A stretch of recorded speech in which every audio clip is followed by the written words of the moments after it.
Hello, everyone, and welcome to Molehill Mountain, episode 170. Yes, once again, episode 170. You might be thinking to yourself, didn't we do 170 last week? Well, we did. We're doing it again.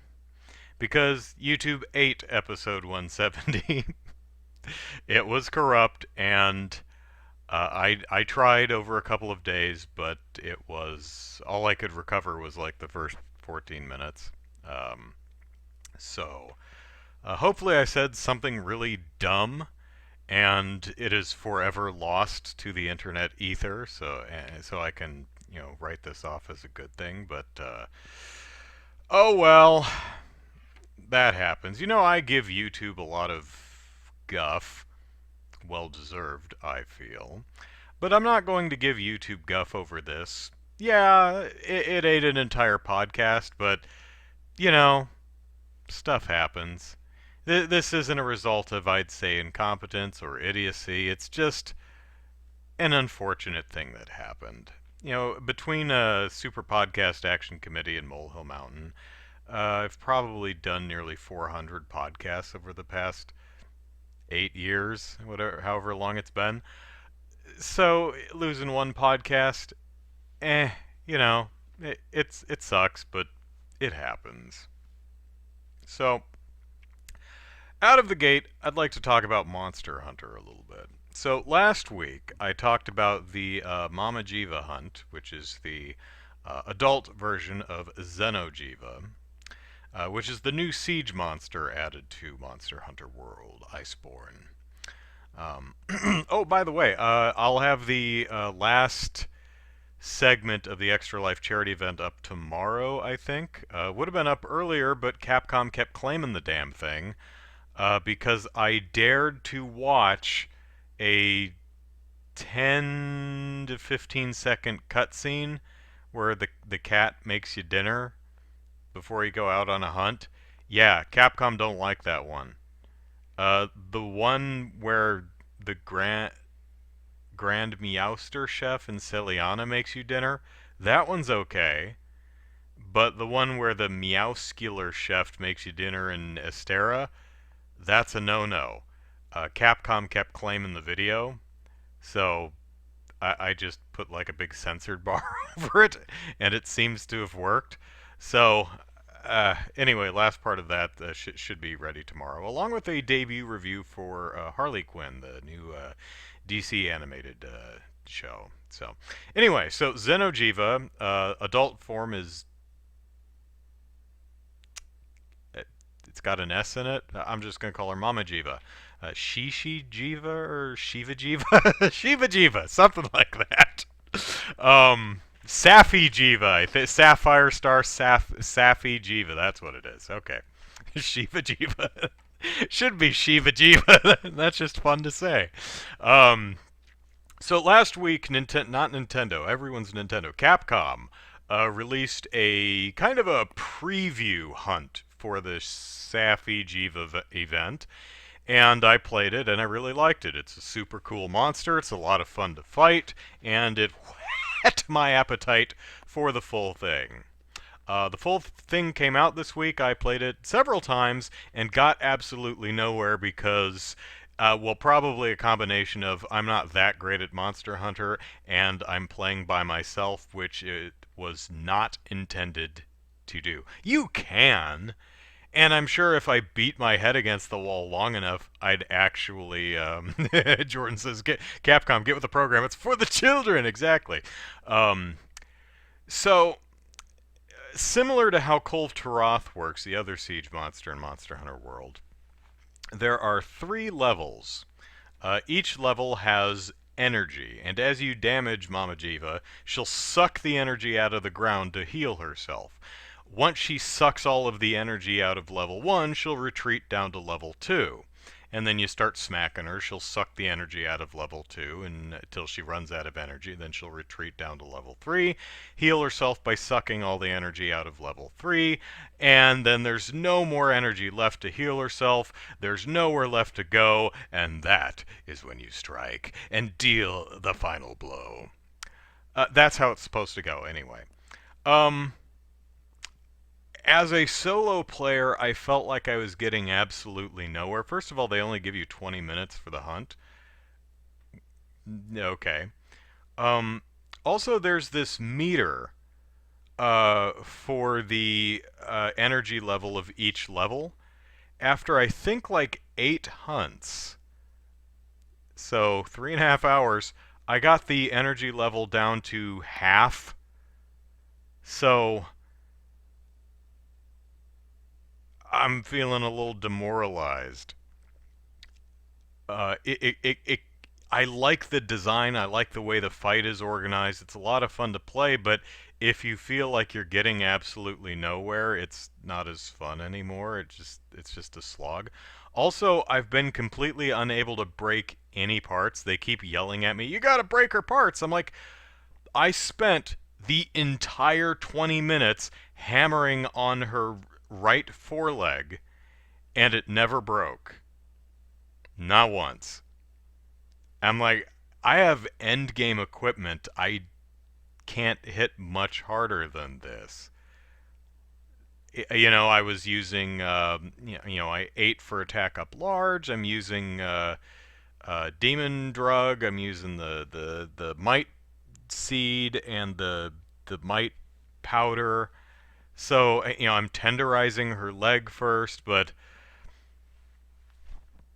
mm, and it's not like, oh, Andrew, just play with other people. Well, I can't because I don't have PlayStation Plus. I only got a month of it so that I could do the Extra Life charity event, and a month has passed. And I don't really want to buy more PlayStation Plus. I don't want to play with other people.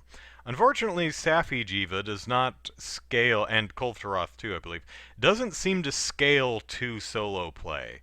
So again, you can play it solo, but you're not supposed to, and it's probably not going to be any fun. Which I'm like, well, poop. I guess I'll just go back to playing Dragon Quest XI, which I actually started 2 weeks ago. Recorded a New Game Fuss episode for, and then haven't had a chance to play it since. Well, I mean, I could have not played Monster Hunter, but Monster Hunter is something I can, if I have an hour, it's like, oh, I'll go on 2 or 3 hunts. It's great. Uh, Dragon Quest is something that I want a solid 3 hours at least to sit down and play. I want to sit down and relax. Chaos says, thought you'd already played through DQ11. It is 11, right? Yeah, 11. Echoes of an Elusive Age. No, I just started. I've owned it for about a year, but I just started playing it like 2 weeks ago. I think I've only put like 5 or 6 hours in.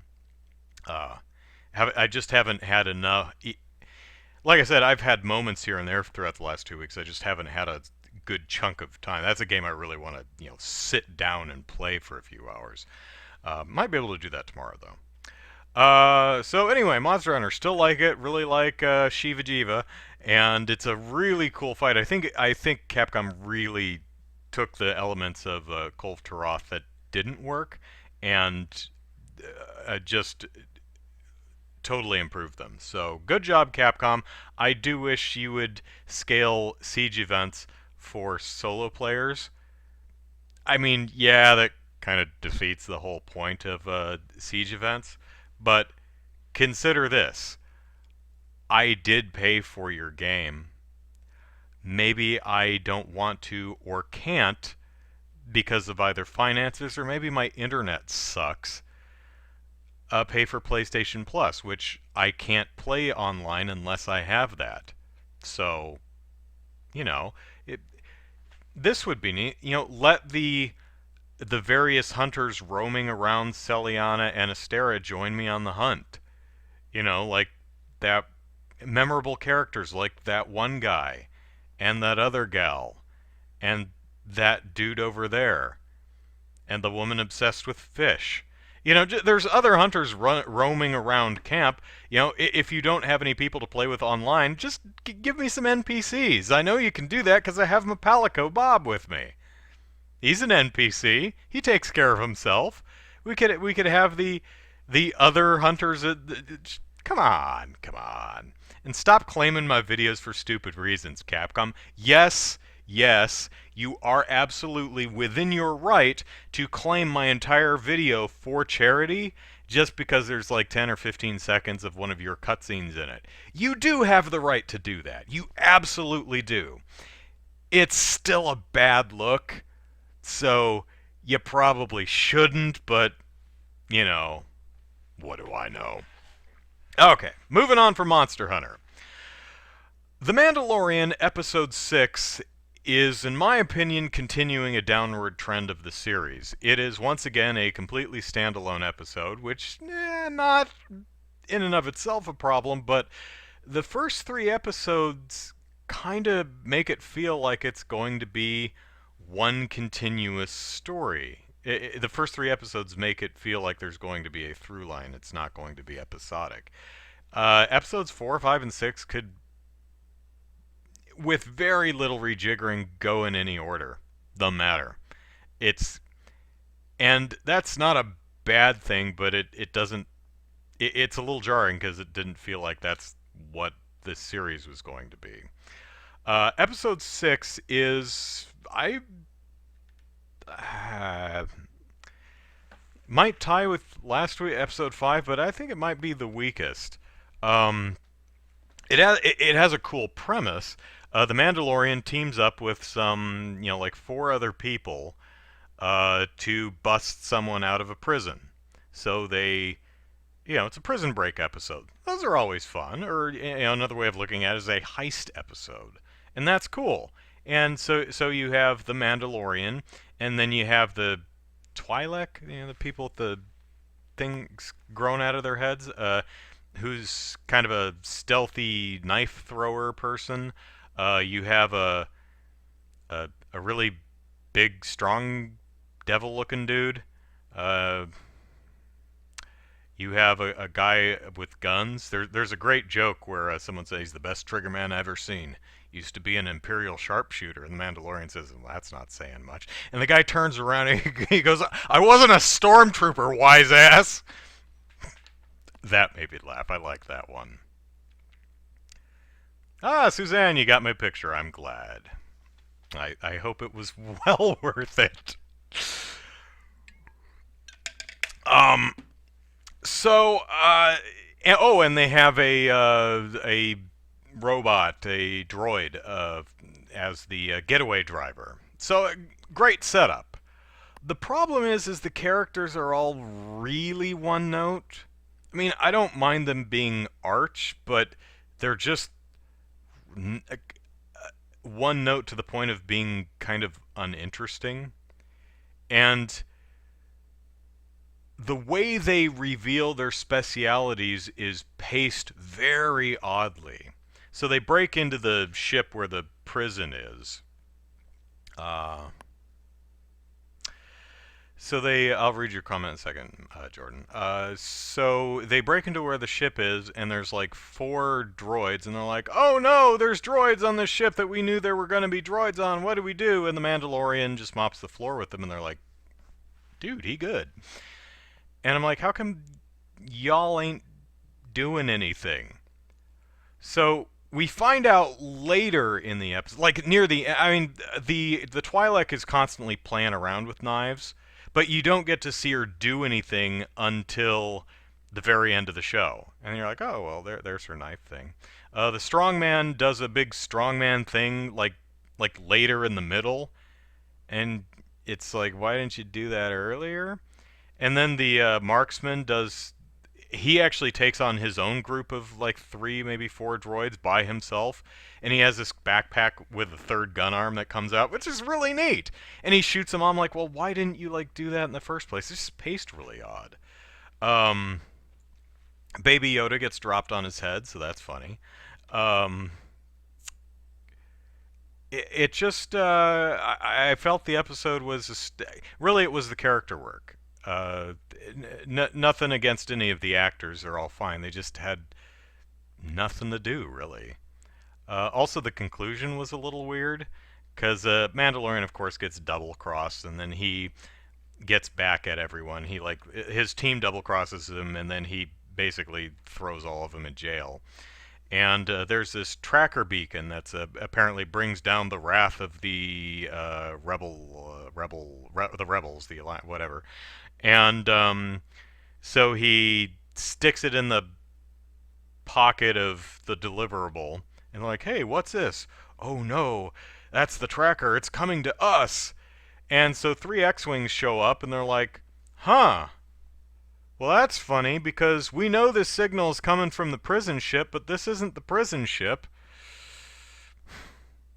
Let's blow it up anyway. And you're like, whoa, that's it's a little odd. So, Jordan says, if you know Angry Joe, who I don't know, I've not personally anyway. I've been watching his reviews of The Mandalorian, and he mentioned the series might be set up like old Western serials, having each episode contain its own contained story. The Devil Dude was the voice actor for Mr. Krabs. I have no idea who Mr. Krabs is, but he reminded me a lot of Clancy Brown, if that wasn't him. Yeah, the episodes 4, 5, and 6 are very episodic and self-contained and could go in any order, and that's in and of itself not a problem. It's just kind of weird because the first 3 episodes can't go in any order. They have to go in order 1, 2, 3, and it makes it feel like that's what the show is going to do, but it does not. I have a feeling the last, I don't know if it's 8 episodes or 10 episodes, but probably the last 2 are going to be a two-parter, so to speak. Oh, it is Clancy Brown. Okay, no wonder he reminded me of Clancy Brown under a lot of makeup, and doesn't have much to say except, you know. So, not a bad show. I don't want to say it's it sucked. No, it's fine. It's just not great, and I want the show to be great because I love me my Star Wars. And I've liked a lot of individual elements of this show, but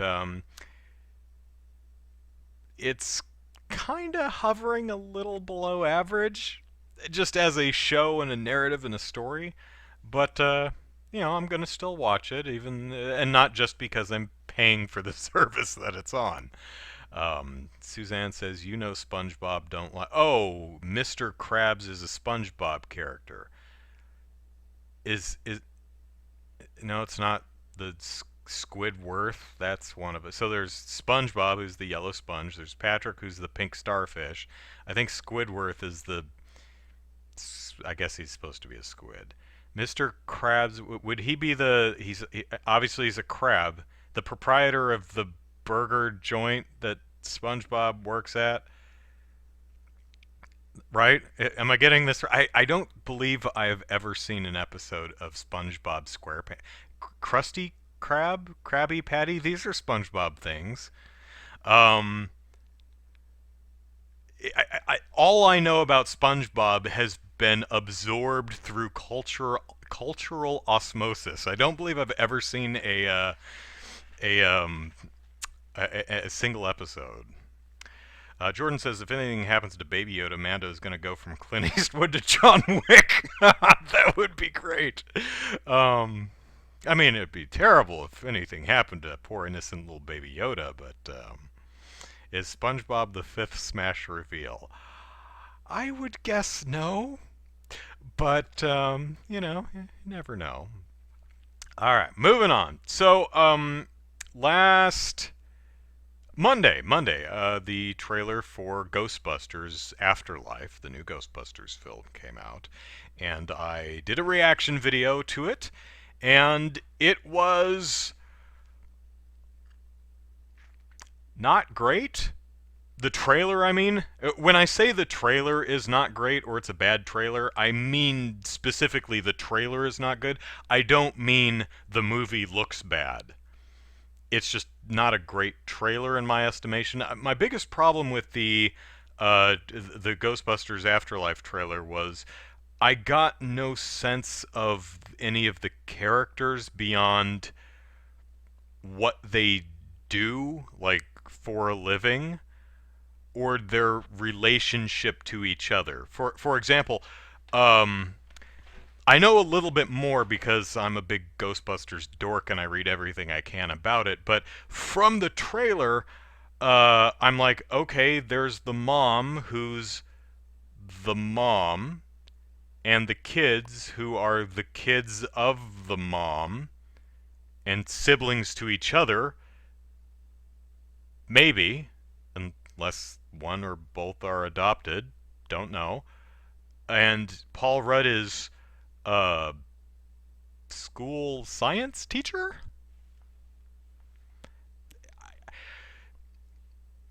I don't get any. Say what you will about Ghostbusters 2016, and I know many of you have, but the first trailer for Ghostbusters 2016, you at least, pardon me, you at least got a sense of the actual characters and their personality. Leslie Jones was at level 11 a lot, you know, with their "the power of Christ compels you" slap. Gillian Holtzman, the Kate McKinnon character, was, you know, very sciency and very oddballish and irreverently sarcastic and technologically minded. You know, you got real, actual person. Whatever you think of the movie, whatever you think of the characters of the trailer, the first trailer for the movie gave you a broad but decent idea of who the characters are. This new trailer for Ghostbusters Afterlife doesn't, and to me, that's kind of a failure. Because the fun part about the Ghostbusters movies are the characters. Which is why even Ghostbusters 2 in 2016, which are not good movies in my ridiculously humble opinion, are still enjoyable because I like the characters. You know, the first one works because I like the characters and it's a good movie. The second one I like because I just like following the characters around. Um, and I'll admit it, I'll be sad not to see the 2016 Ghostbusters characters because while the movie didn't work, in my ridiculously humble opinion, I did like a lot of what they did with the characters. Not everything. I didn't think Kevin worked, mainly because they couldn't decide what they wanted to do with them, and Rowan as a villain was just kind of boring. I think there was a germ of an idea there that would have worked. It just wasn't developed correctly. But I'll be sad not to see Abby Yates and Holtzman and you know, Patty, and you know, I thought the characters were fun to hang out with, even if the movie they were in was just okay. So that was really my reaction to the Ghostbusters Afterlife trailer. Um, I'm excited for more Ghostbusters because there's ghosts in it, and there are lasers shot at said ghosts, and you know, that's kind of enough for me. I just hope there's great characters and a fun movie there too. Also, it was a little weird that there were almost no jokes in the trailer. There was like one joke where the boy, they're under a table due to in an earthquake, and he says, "Hey, remember that one summer we died under our kitchen table?" There was a joke. It's kind of the extendo gunner seat in the Ecto One. That's kind of funny. Um, Other than that, though, it was very free of jokes. I almost feel like they're kind of trying to course correct, like they learned the wrong lessons. Oh no, no one wants a funny Ghostbusters movie. It's like, it's like yeah, we do, but you know, the first the trailer for Ghostbusters 2016, the first one, leaned heavily on humor. Um, it just wasn't the kind of humor that I think a lot of people were expecting or wanted from the film. You know, it's kind of like Jar Jar in the first. Well, I mean, he's pretty much only in the first Star Wars prequel. Jar Jar is funny. He's just in the wrong movie. I. I mean, there's nothing really wrong with Jar. He's a cartoon character, which is why he doesn't work. You know, I mean, on his own merits, he's a goofy cartoon rabbit creature. He's kind of funny, but in the wrong context, he's just annoying. So anyway, let me see what we're doing here. It just wasn't a well-cut trailer, says Chaos. On the plus side, it doesn't give too much away. That's true. I have a feeling that the reason it doesn't give one of the reasons anyway, it doesn't give too much away is because the film just wrapped shooting like a month ago. It's not coming out for another 6 or 7 months. So what you see in the trailer is probably about all that's ready to show at this point. You know, they only had a couple effect sequences done. So that probably lends into somewhat, but I still think it could have been cut a little bit better. I mean, even if the movie isn't a comedy, and you could do Ghostbusters in whatever genre you want. I mean, 2016 went way goofy comedy as compared to the original films, which is a completely valid way to attack it, or to, yeah, to go for it. This could be a very somber, serious film. I don't know why you would want to do that because you're shooting lasers at ghosts. That's inherently funny. Um, so later in the week, I noticed that if the new story in the franchise can't win over the fans of the past few years, I thought it'd be neat if they remade the first two movies but animated exactly like the real Ghostbusters. Pardon me. Huh. So do a real Ghostbusters animated version of the film. You know what's interesting is there's a real Ghostbusters episode where they go to the movies and watch the Columbia Pictures actual Ghostbusters 1984 movie starring Bill Murray, and it's pretty funny. So the Ghostbusters movie actually exists in the continuity of the real Ghostbusters cartoon. So the Ghostbusters movie '84 is actually a retelling of the events of the cartoon, which has always been kind of fun. But yeah, that would be interesting. Um, okay, so later in the week, there was an international trailer for Ghostbusters Afterlife, and I noticed that it was about 45 seconds shorter. So I wrote on Twitter, should I do a live reaction to this? Is it just the same scenes, just less of them, or is there anything unique? Well, I got no responses. So I thought it would be fun to. That's not supposed to happen. Hang on a second. Dee dee dee dee dee dee. This one. Let's see if that works. No. Oh, come on. This worked before. I was gonna do it. Oh, there we go. That's still kind of wrong, but oh, for crying out loud, this thing. All right, hang on a second. I gotta fudge around with this thing because it all changed on me. Hang on. Do do do. What do I want to do here? I want to change this somewhere. Oh, there's a shot I've actually seen. Let me get one that's easier to read. And there we are. Talk amongst yourselves. I gotta fix. I thought I'd do something fun for the podcast, and it's gonna be all silly on me. Darn streaming OBS. Right.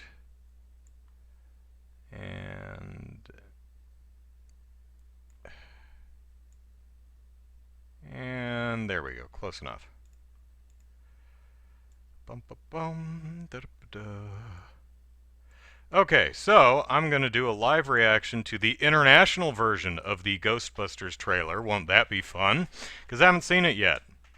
Now, it may be just exactly the same thing, just shorter.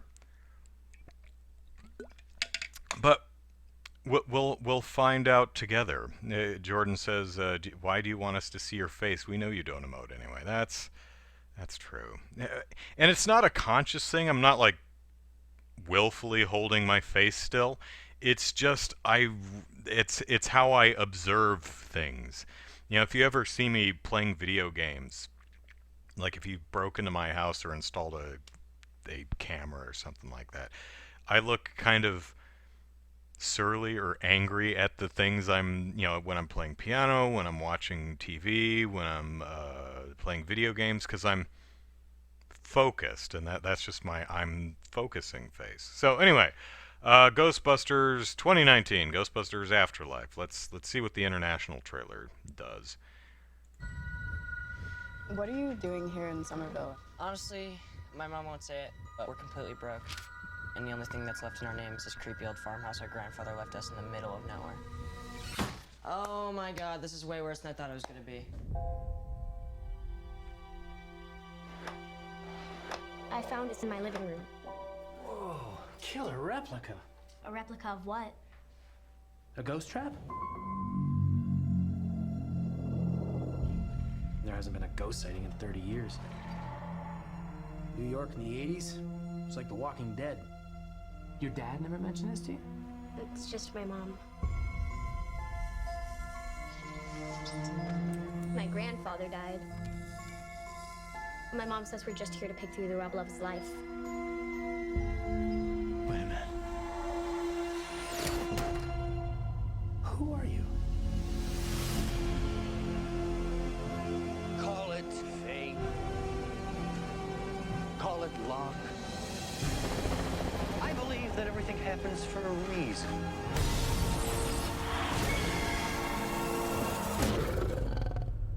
Come on, darling. It has a gunner seat?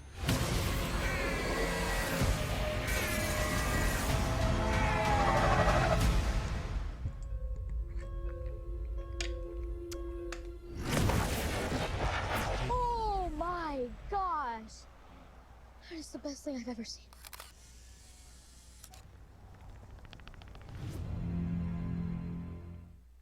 Okay. I think that's a better trailer. There's like two jokes in it instead of just one. And I think that gives you a better sense of who the characters are. Not much. I mean, it's a short trailer, but yeah, that's an improvement, I think. Jordan says, I realized Paul Rudd could have been Oscar, the baby from the second movie, but I don't think they'll make reference to that character ever. You know, the thing that concerns me about this movie is all of the, with the exception of Rick Moranis, I guess, all of the living actors from the original are in here somewhere as their own, as their original characters, and that's concerning. Not necessarily a bad thing. Be nice to see him as always, but I don't know. I like the fact that it seems to be doing its own thing. So I noticed two shots that I believe were in the original that I forgot to mention. One is her sliding down a fire pole, which I guess is in the shed. So the fire pole goes down to like a cellar or something. Again, a fire pole seems like a Ray thing, not an Egon thing, but you know, whatever. Also, you can actually see it in the kind of in the upper left corner of these preview things here with Paul Rudd holding the ghost trap with the unearthly green glow coming out of it. Is there a ghost in that trap? What? That poor ghost. That poor ghost has been stuck in a trap for 30 years. I don't know if it's any better in the containment unit, but that seems unsafe. Like, why would Egon... I mean, assuming that's Egon's place, he kept a trap under the floorboards with a ghost in it, because maybe the containment unit did break after Ghostbusters 1, but I assume they fixed it in 2, and it didn't break in Ghostbusters 2, so I would assume it still works. So why is there a ghost in the trap? Also, why is it leaking out of the trap? Well, maybe the trap's integrity has been failing. It's been 30 years or so. That last beat with the Polaroid coming out of the goggles, that's functionality we didn't know it had. But then again, we didn't know the Ecto-1 had a gunner seat. It's fine. I'm okay with them adding stuff like that. I do find it interesting that these kids don't know what Ghostbusters are in a world where Ghostbusters existed not 30 years ago, but he knows what a Polaroid is. You know what a Polaroid is? But not the Ghostbusters are? Really? I find that kind of surprising. The original actor for Oscar passed on? I did not know that, but it was a set of twins who played Oscar, so I hope they didn't both die. Blue Light says the kids kill it for me. In a bad way.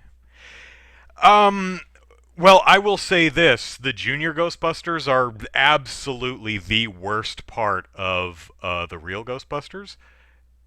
So there's that association is definitely concerning, but I don't know. Kid Ghostbusters could be fun.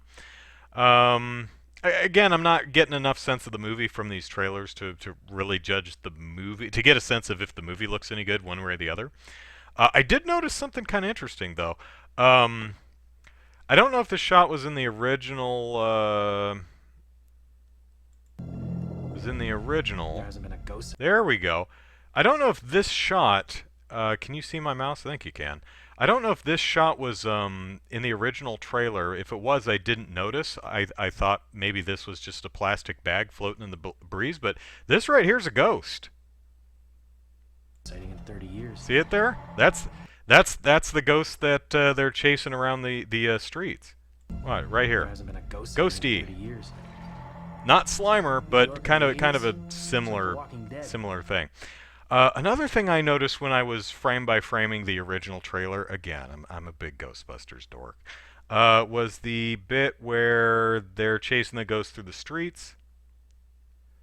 Oh, also, I was kind of thinking that this guy here, this might be the opening scene in the movie.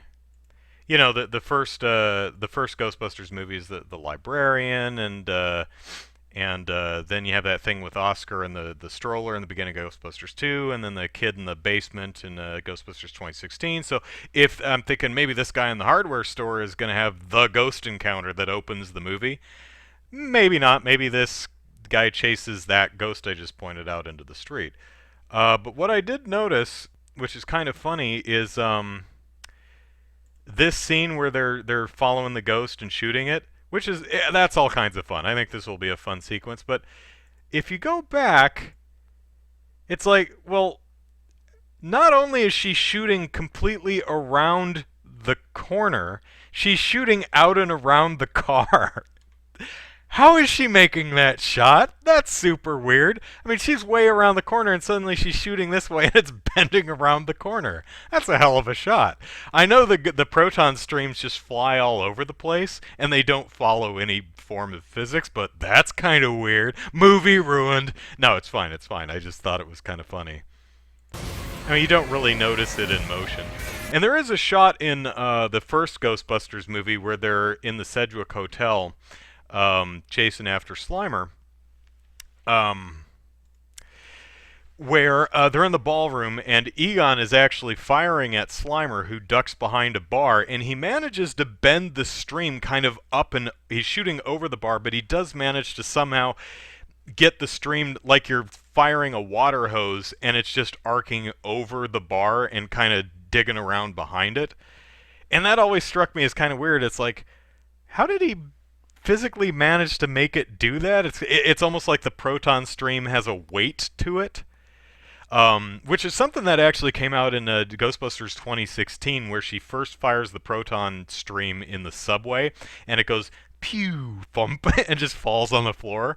So it's almost like the proton stream actually has mass and weight to it and is affected by gravity. So that scene actually felt kind of like you could maybe manipulate it if you were, waving. But this seems just kind of physically wrong. But still, I mean, I'm just observing stuff. I'm not judging the movie yet. But yeah, I'm excited for more Ghostbusters because, again, I'm a big Ghostbusters dork. So, as Jordan says, I bet it's Slimer in the trap. Chaos. Oh god. Chaos says someone has to teach them to not cross the streams. What if the kids have to learn the hard way not to cross the streams? It's like they're out in the field playing with the proton packs and they fire across the streams and they just blow up. It's don't tell, Mom's gonna be so mad.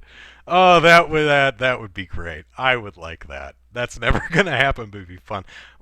Maybe it will answer the question, what happens if you shoot a person with the proton stream? They actually address that in the real Ghostbusters cartoon. I think it's, I forget which episode it is, but is it the Sandman one? Well, it's one of them where one of the ghosts, Oh no, I think it's the one where Venkman does not dispose of the original jumpsuits, the ones they were wearing when they fought Gozer, and Ghostbuster doppelgangers uh, take over, possess the suits, and come after him and start firing proton packs. I think Winston asks the guy, he says, what actually happens if we get hit by a proton stream? And the answer is about as horrifying as the description for crossing the streams, which is something like, imagine every molecule in your body stopping instantaneously and exploding at the speed of light. Okay, that's bad. Important safety tip. Thanks, Egon. So, yeah. Maybe they could shoot a chicken or something. Well, Andrew, Polaroids are harder to be covered up by the government, says Jordan. But are we going to see CGI de-aging original Ghostbusters flashbacks? My guess would be no, but certainly could. If this is Oklahoma, if there isn't a state fair with a giant Twinkie, I cry. That's a good point. All right, so that's enough Ghostbusters. Let us move on to Resident Evil 3 was announced during Sony's apparently last of the year State of Play Nintendo Direct ripoff. That's what it is. Come on. Which was kind of a lame show, in my ever so humble opinion.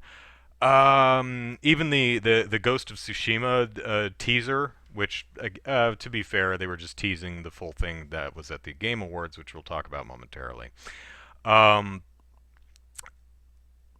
It was cool, but again, it was just a cutscene, didn't show any gameplay. Again, it's cool. It's a little mini movie, which was fun, but I'm like, oh, I was hoping to see more. But they showed a little bit of Resident Evil 3, which had leaked a couple weeks ago. And, looks cool. I can't say I'm really terribly fond of the character redesigns in these remakes. Leon, I'm okay with him being kind of baby-faced because it was, I mean, sure, he could be 20. I mean, first day on the job as a rookie cop, okay. But Jill Valentine is a Special Forces member. She should look more than 20, you know? This takes place after Resident Evil 1, not very long after Resident Evil 1, but still, she should at least be late 20s, at least. I don't know what her official age is supposed to be, but man, if they remake Resident Evil 0, Rebecca Chambers is going to look 12. So, I can't say I really care for the Nemesis redesign. That crooked nose is no.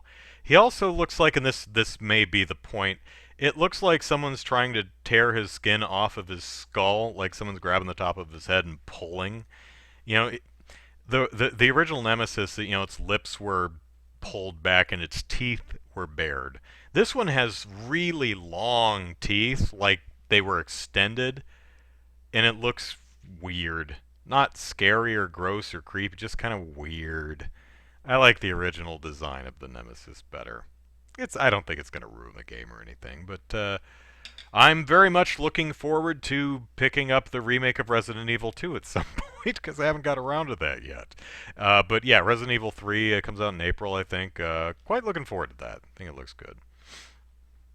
Jordan says, that's enough Ghostbusters. Andrew, are you dying? Yes.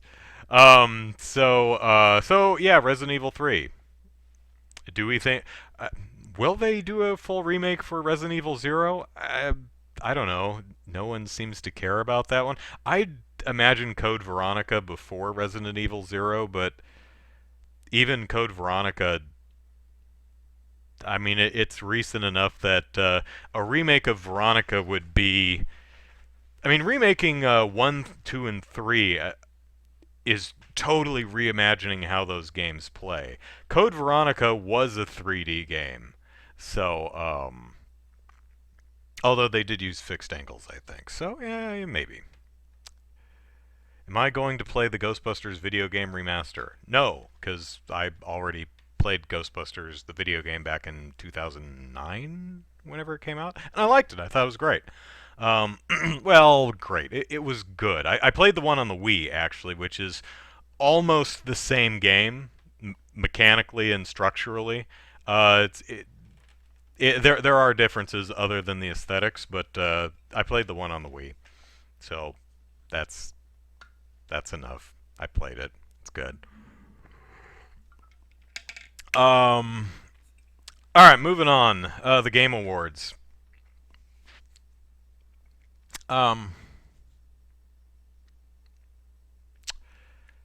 Jeff Keighley, sir. Little advice from me to you. Take it or leave it. But I believe that you're trying to run a tight ship. I believe that you are a lover of video games and you don't wish to undersell or disparage any of the games you're presenting or awarding or previewing. I believe you know that there are 69 different titles scattered among 20 different awards, and you have a dozen and a half or 24 different game announcements to make, plus quick interviews with different developers and commercials, lovely commercials, and musical interludes. And I believe you want to try your best to keep this at 3 hours or less. You don't want it to run 3 hours. But the problem is every time you premiered a trailer, like for Ghost of Tsushima or something, and it cut back to you, you did something like this. Ghost of Tsushima, cool. All right, so we're moving on, blah, blah, blah, blah, blah. It comes off as... It's not what you intend, I don't think, but it does come off as you just don't give a damn about any of the games that you're previewing. Maybe Hellblade 2, all right, cool, yeah, moving on, blah, blah, blah. It's like, that's a thing, who cares, moving on. It comes off like that. It's probably better not to, okay, that was a thing. Just move on. Just move on. Little thing there. Because you have that kind of boring face like I do, like you're completely uninterested in everything you engage with. I don't think you are. You have a resting face like I do. But yeah, that came off as a little awkward. So I have no idea who won what on the Game Awards, because I don't care. Doesn't make them unnoteworthy, unworthy, or unimportant. I just don't care. I'm only there for the game commercials and announcements. And there were some literal commercials there. So the Game Awards were crap from a marketing standpoint, in my ever so humble opinion. Because most of the trailers, if they were trailers for something that I didn't already have some idea of what to expect from a game, like I played Hellblade: Senua's Sacrifice, so I have an idea of what I might expect from a Hellblade sequel. So if you don't show me any actual gameplay, you're just essentially announcing that there's a sequel to Hellblade, I go, oh, okay. Can't wait to see actual gameplay. Hopefully there's more of it in this game, because I almost stopped playing the first one because it was just kind of boring. I stuck through it to the end, though. But if it's not an established IP, or if it's not rather a sequel to an existing game, I mean, it could take place in the Dungeons and Dragons universe, but if you're just showing a CG rendered cutscene or little vignette, let me put it this way. If I come away from your trailer and I say, okay, but what's the game, though? You failed. And nearly every trailer in the entire show, I had no idea what the game was. Not a clue. No idea. Like, take Player Unknown's new game. The gentleman who did Battlegrounds, PUBG. Player Unknown's Battleground. Yeah, that's what it's called. They showed about 20 seconds of a forest. And it said prequel. Well, that tells me nothing, and all due respect, Mr. Unknown, but okay, maybe I'm wrong about this, but I don't think your name is good enough just to say, ooh, the new Player Unknown game, Known's game. I mean, yeah, but I don't even think Miyamoto can get away with that. You know, you got to give me something other than a tree. So the best reveal of the night was not a reveal, it was the very short commercial for the Birds of Prey movie, which looks great because there's a scene in it where Black Canary is she's standing next to Huntress and she says, I love this chick, she's got rage issues. And Huntress says, I do not have rage issues! And she's like, the facial expression she makes while she points at her, I'm like, okay, that sells me on the movie right there. That was the best thing. It wasn't even a video game.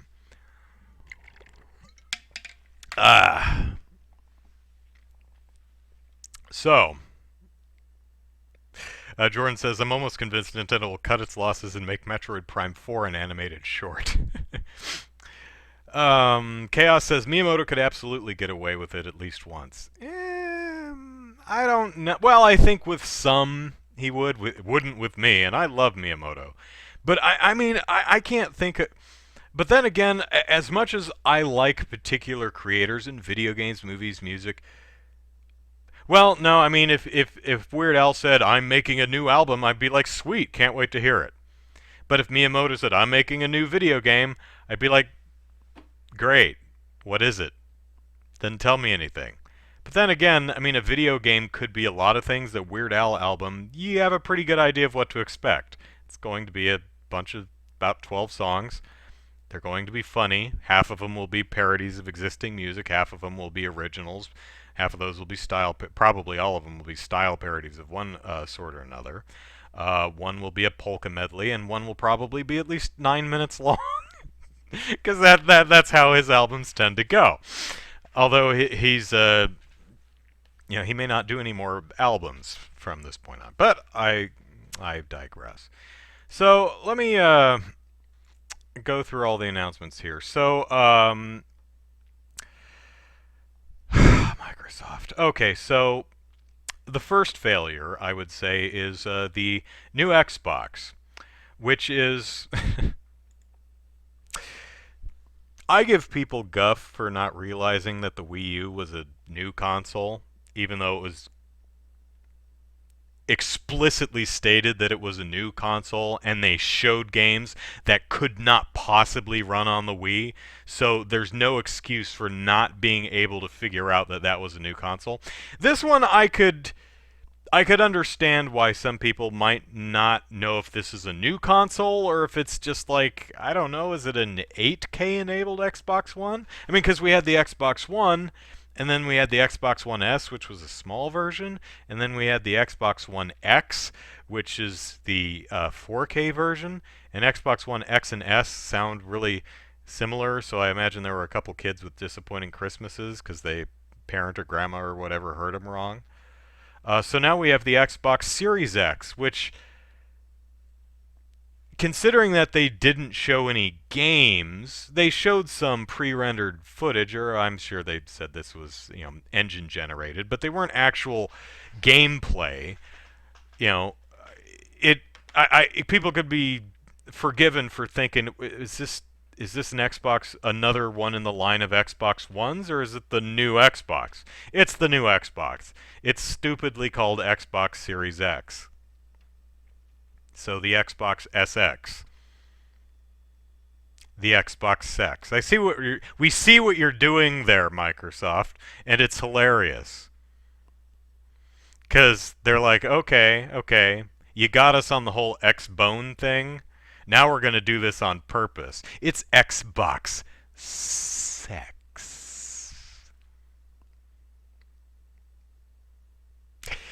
Whatever. I mean, at least PlayStation, you know, it's the PlayStation 5, so we all know it's the next one. Chaos says Xbox One, X-Bone, Xbox One S, X-Bones, Xbox One X, Xbox Series X, XX. Sex, XX. XXLs, yes. All right. So, whatever. Right? So the new, it's been 7 years. The new consoles are coming out yay. The controller looks exactly the same. Someone pointed out it as a share button. Whoop-de-fizz. So they revealed Senua's Saga Hellblade 2, which it should really go the other way because the title is Hellblade. You know, Hellblade 2, Senua's Saga, but whatever. The trailer, which said it was in-game or rather in-engine generated, sure, okay. But it had Senua making really odd faces at the camera while chanting stuff, which looked like they were trying too hard to show off just how flexible the character model's face was. Or maybe they were going for unsettling. I don't know. They didn't show any gameplay, so... But again, I mean, it's Hellblade 2, so I think we have a fairly decent idea of what we might expect from the game. Moving on, and this is not in actual order because I couldn't find anyone who actually put it in order, because the next one on this list, I was originally going with, God, who was the first one I looked up? I forget who I'm looking at IGN's. The one I had before this, which was Kotaku's, was missing a bunch of the stuff. So I think IGN's is a bit more complete, but it's grossly out of order. So Ghost of Tsushima comes out in 2020, or this summer. I wasn't as excited with the footage that they showed. Jordan says, Xbox penis, we're just not trying anymore. Actually, that would be pretty great. The Xbox penis.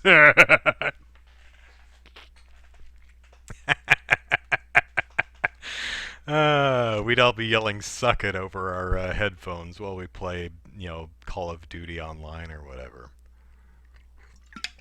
Speaking of which, Activision, what is this crap where you're making people pay to see what their kill streaks are? Don't do that, you Bobby Kotick, you jackass. What a... Oh, you disgust me. Anyway, sorry, tangent. So Ghost of Tsushima, yeah, what they showed was cool as like a little mini-movie, but it didn't... It showed a little bit of gameplay, but I was hoping... The presentation from the E3 before last was just so cool because they actually... I mean, it was staged, but it was like a 9-minute playthrough. It gave you a real sense of how the game might flow and play and the things you could do. This is just a trailer with a combination of cutscenes and some gameplay stuff, and it was neat. I'm still looking forward to the game, but I felt it could be better. Still, nice to see some gameplay. Let's see. The Wolf Among Us 2? I don't care, but I'm happy for those who do. I mean, those games are not really games, they're more interactive novels, so, I mean, it is what it is, so I wasn't really put off by the way it was presented, because it's what it looks like. Still shame about all the, the fact that they, shuttered Telltale, fired pretty much everyone, and then someone bought Telltale and is making money off their stuff. They did hire back some people, from what I understand, mostly as like freelancers and contractors for some stuff, but I think the game is getting some of the original talent back, but I don't know, it always feels weird when it's like, yay, we shut down a company and fired all the people, and then we bought the company and opened it up with our own people. It's like, well, I mean, if you had enough money to run the company, did you need to fire everyone? I don't know. Fast and Furious Crossroads. It's a car game. I get you drive cars. The character models look a little very early generation. Not for me. Godfall, yes, they announced for the PS5. But they didn't. Let me scrub through the trailer here. Yeah, people running around in a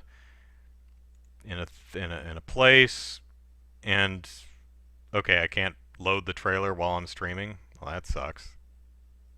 Really? Not at all? I was able to watch Ghostbusters. Come on. Come on, IGN. Hey, IGN, I know you're really proud of your custom video player, but it sucks. Please use YouTube instead, because your player sucks. And I say this as someone who's frequently freelanced for IGN. Your player is bad. It's just really, really bad. It often doesn't work. So I know it's your player and you have control over it, but YouTube's player is just better. But, I mean, again, I know you have control over it, so that's probably what it is. Anyway, Godfall, does it look good? Who the hell knows, because they don't show any gameplay. I'm sure it's fine. We got there's some people, and they've got swords, and they're, like, running at each other, and there's a big thing with a dragon circling around it, so, you know, yay. Here was a big one. I actually read there were 2 trailers. One for Ruined King, a League of Legends story, and Convergence, a League of Legends story. Both trailers were essentially little mini movies, showed no gameplay, gave you no sense of what the hell it was at all, and then it ended saying a League of Legends story. So I just assumed it was like a event, a League of Legends event, or expansion pack, so to speak. Kind of like Apex Legends has that holiday-themed expansion or event where, you know, you're on a snowy level and the characters are wearing Santa Claus costumes. I figured it was something like that. So I read in The Escapist this morning, League of Legends is getting RPG and platformer spin-offs. Oh! Is that what they are? Separate games? One's an RPG and one is a platformer? Huh. Couldn't possibly tell that by actually watching the trailers, so again, you fail. Now, maybe the person that Jeff Keighley interviews after the trailers play actually said that, and I wouldn't know because I didn't watch that. But if you show a trailer and then you need the producer or director of the game to explain what the hell the game is, your trailer sucks. Sorry. But these are the hard truths you get when you watch the Molehill Mountain podcast. Moving on. Bravely Default 2. Pretty environments. I mean, we already have... It's an RPG. It's Bravely Default 2. Did you see Bravely Default 1? It looks like that, only it's not on the DS, so it looks a little bit better. Or 3DS, sorry. Magic Legends. I don't know. It showed a bunch of fantasy people firing hand lasers at people, so I had no sense of what the hell the game is. It ends saying it's in the Magic universe, so I was like, is it a new deck of cards? Is it an online card game? Apparently it's an MMO, but can't possibly tell that from the trailer, so again, fail. Weird West. It's an action RPG of some sort. They actually say that in the trailer, so that's helpful. And while they don't really show gameplay, per se, they do seem to be at least panning over the environments from the perspective the player might be seeing, so you can kind of, once they say it's an action RPG and here's what it looks like, as a gamer with experience, you can probably accurately fill in the blanks. So, okay, not a complete failure. Baldur's Gate Dark Alliance. That was a weird trailer.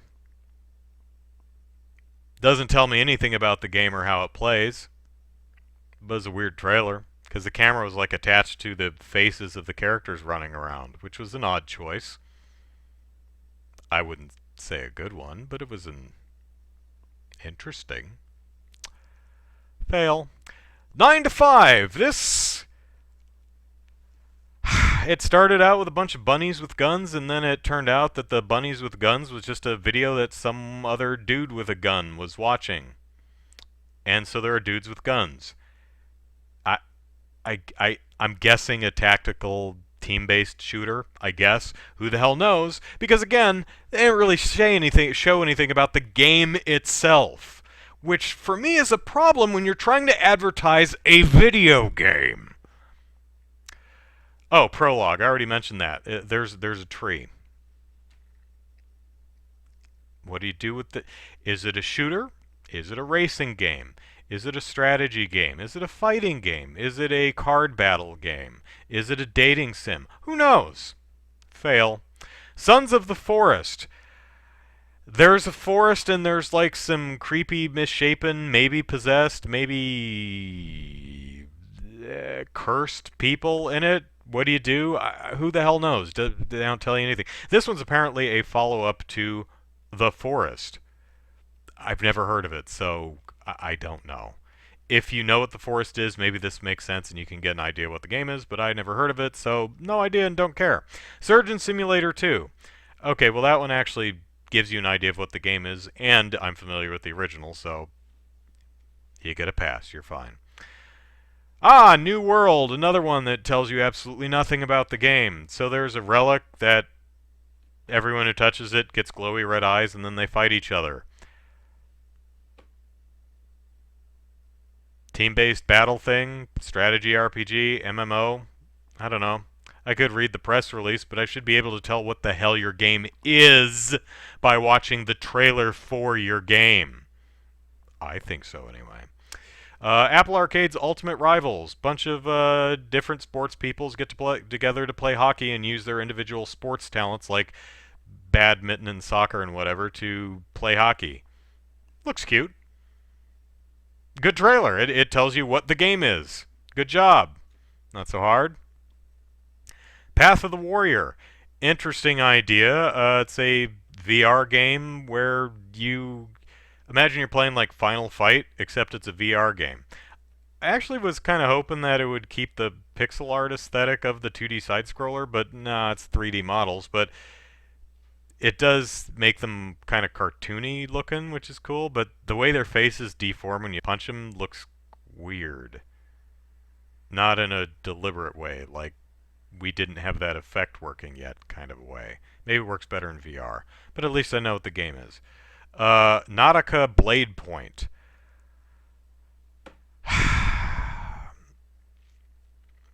I don't know. Another one where you watch it and you're like, I'm not sure what it is. I guess it's like a team-based battle game. Like, actually, my guess while I was watching it is it a battle royale game just with samurai and ninjas and stuff? That could be cool. Is that what the game is? I don't know, because I don't know what the game is.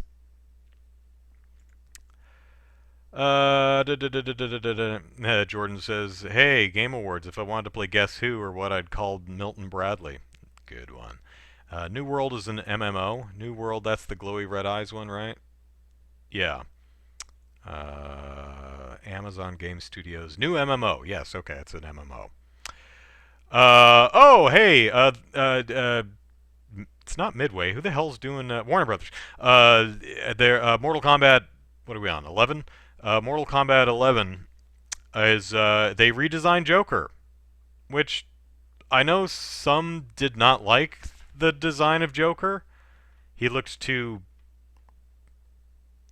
young and coiffed.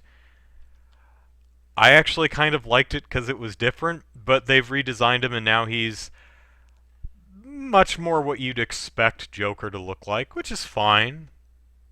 But it's just now he looks, with the, the unkempt hair, receding hairline, hooked nose, crooked rictus grin. Yeah, and pretty typical Joker look. It's fine. It's fine. I don't mind that they redesigned it, but I like the original. I like the original look better. I thought it was more interesting because it was different. Maybe not appropriate for the character. Arguably so. Arguably so. But it was different, and sometimes I like different. Marvel Ultimate Alliance 3. I actually fast-forwarded through that one because I don't care.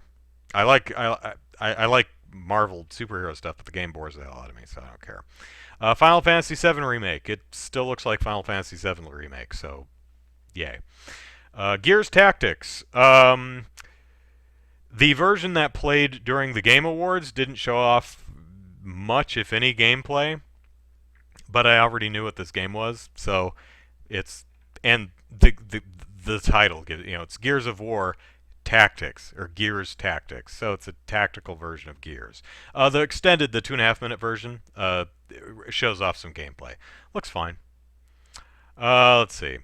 Ori and the Will of the Wisps. I really like that name. It's a sequel, so we know what the game is anyway, but they actually showed some gameplay, and it looks pretty and it looks cool. It's a platformer.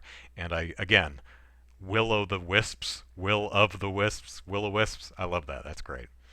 I missed this somehow because, again, I was watching the Game Awards by fast-forwarding through it. Apparently they had a trailer for Maneater, which is a shark game. It's a shark. It eats people. They show that. Good job. Oh, I mentioned this earlier, the Apex Legends thing. Yeah, it was very clear what that was. So again, good job. No More Heroes 3. This feels like that 9 to 5 game, like they were trying to pull a real switcheroo, like with the bunnies with the guns, which actually, frankly, looks a lot more interesting than what 9 to 5 probably is. Tactical team-based shooter or something like that. Like we don't have enough of those. Not that we can't have more. We can, but nothing they showed me, which was pretty much nothing, shows me why I should play this game instead of, I don't know, Rainbow Six or something. But anyway, No More Heroes 3 starts out as a cartoon, and there's a much longer version on Nintendo's website, where there's a cute alien who befriends a kid and comes back 20 years later and wants to conquer the world by being a gall-darn superhero, but his definition of superhero might not meet ours. And that was a stealth trailer for No More Heroes 3. Because Travis just cuts in and he goes, ooh, hey, neat, intergalactic bounties. Because in the first No More Heroes, he just got into duels with other hitmen who were ranked higher than him to become the #1 hitman. So I guess in No More Heroes 3, he's going galaxy-wide. Okay, that sounds cool. It's kind of weird because this whole Fu the Alien bit is a completely different art style than what they're showing for the actual Travis touchdown thing, so it's weird. But again, this is No More Heroes 3, so you can afford to be really weird because we have an idea of what No More Heroes is. Cyberpunk 2077, I think they just showed off some music. Beat Saber has Green Day stuff. I don't care. Humankind I missed, but I watched the trailer and it looks like, you know, Civilization. So okay. Fortnite is getting Star Wars characters. Yay. Warframe is Warframe. I don't even remember the trailer, and I don't feel like watching it again. Control's getting DLC. Don't care. Elder Scrolls Online. Another one that's... I have no idea what the game is.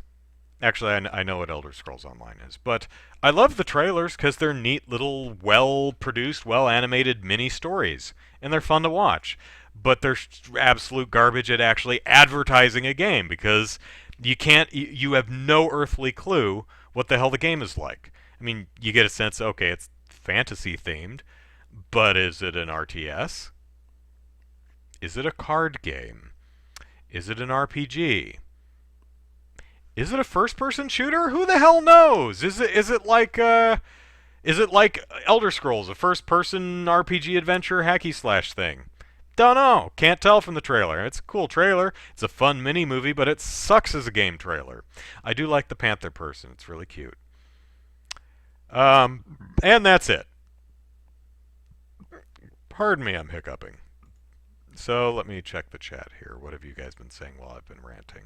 I was looking at figures at GameStop and saw MK11 figures, Doom Guy figure. I think you mentioned that last week, yeah. Doom Guy would make a fine MK player, an MK fighter. So, alright, we're 15 after. So congratulations to whoever won the Game Awards. If anyone's interested, by my count, there were 69. Nice. 69 games nominated for the various awards, and I have played 3 of them. Monster Hunter World Iceborne, which is great. Ring Fit Adventure, which is exactly what you expect it to be, and I wouldn't have played it if it weren't for the Extra Life charity event. And Super Mario Maker 2, which is exactly what you think it is, and I also wouldn't have played except for the the Extra Life charity event. I did play the demo for Devil May Cry 5, and I thought it was terrible.